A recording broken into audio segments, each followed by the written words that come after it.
Secretary Julian Castro.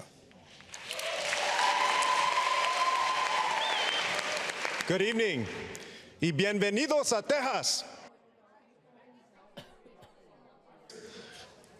You know, on January 20th, 2021, at 12:01 p.m., we're going to have a Democratic president, a Democratic House, and a Democratic Senate. There will be life after Donald Trump. The truth is that Vice President Biden is a growing threat to the people who look like me and people who look like my family. He built his whole political career so far on scapegoating and fear-mongering and otherizing migrants, and that's very different for Barack Obama. I'll call him a dick because he is a dick. I believe that on January 20th, 2021, we're going to have a Democratic president. We're going to throw out Mitch McConnell and John Cornyn and have a Democratic Senate and a Democratic House, and we're going to pass him. Are you forgetting already what you said just 2 minutes ago? Senator Bernie Sanders.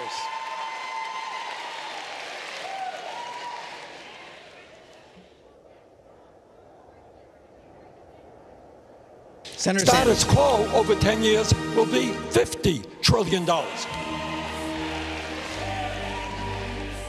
Yes, we will raise the minimum wage to $200 Senator Sanders, a the year. concern over Afghanistan is very similar to what we saw in Iraq. What do you make of people out there who are worried that if we pull out U.S. troops too quickly from Afghanistan, it will create safe haven all over again, like the plotters of 9/11? Let me just comment on something that the Vice President said about call of duty.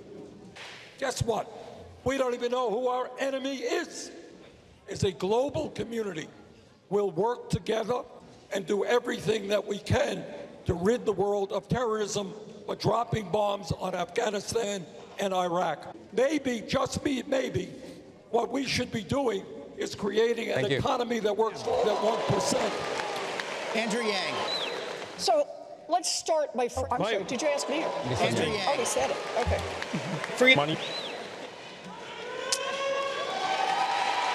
Mayor Pete Buttigieg.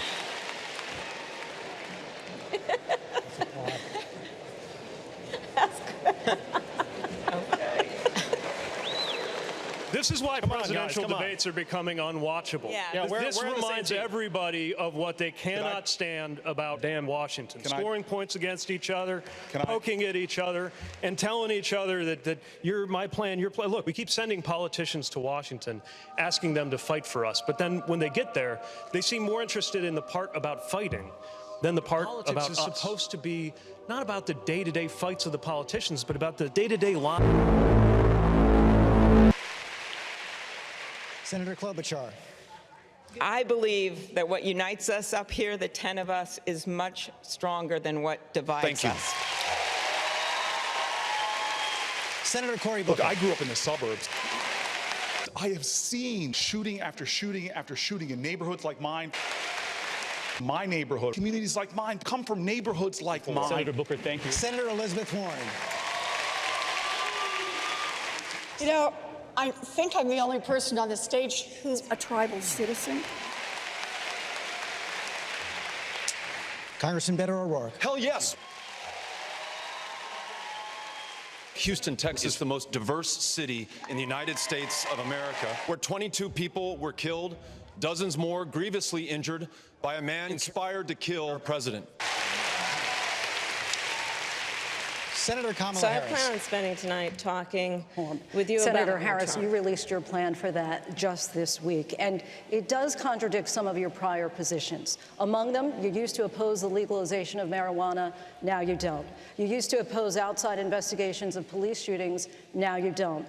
You've said that you changed on these and other things because you were, quote, swimming against the current, and thankfully the currents have changed. But when you had the power, why didn't you try to effect change then? So I'm glad you asked me this question. And first of all, I have no criticism of that more than just looking at where we are now, which is that we've got a guy in the White House who has been erratic on trade policy. He conducts trade policy by tweet, frankly, born out of his fragile. Vice President Joe Biden. What responsibility do you think that Americans need to take to repair the legacy of slavery in our country? I know a lot about cancer. Let me tell you something. It's personal to me. Let me tell you something. Every single person who is diagnosed with cancer or any other disease can automatically become part of this plan. They will not go bankrupt because of that. They will not go bankrupt because of that. They can join immediately. And we're talking, let's put pressure on them to pass the Violence Against Women Act now. But then we'll go back. You didn't answer the question. Well, the question I is, did answer the question. did you make a mistake with Well, those they have to deportations? deal with look, there is institutional segregation. Teacher race, the equal race of getting out, excuse me, make sure you have the record player on at night, the phone, make sure the kids hear words. A kid coming from a very poor school, or a very poor background, will hear, there's Thank you, so Mr. much Vice President. No, I'm going to go like the rest of them do, twice over, okay? Because here's the deal.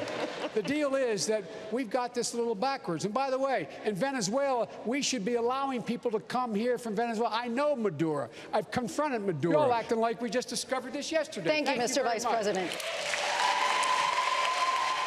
Congress crew, Bush, Dub, Playa Cheney, Condoleezza Rice, and all the other haters. You know what? Anchorage, Fairbanks, what? MC, Gravella helicopter up in his house.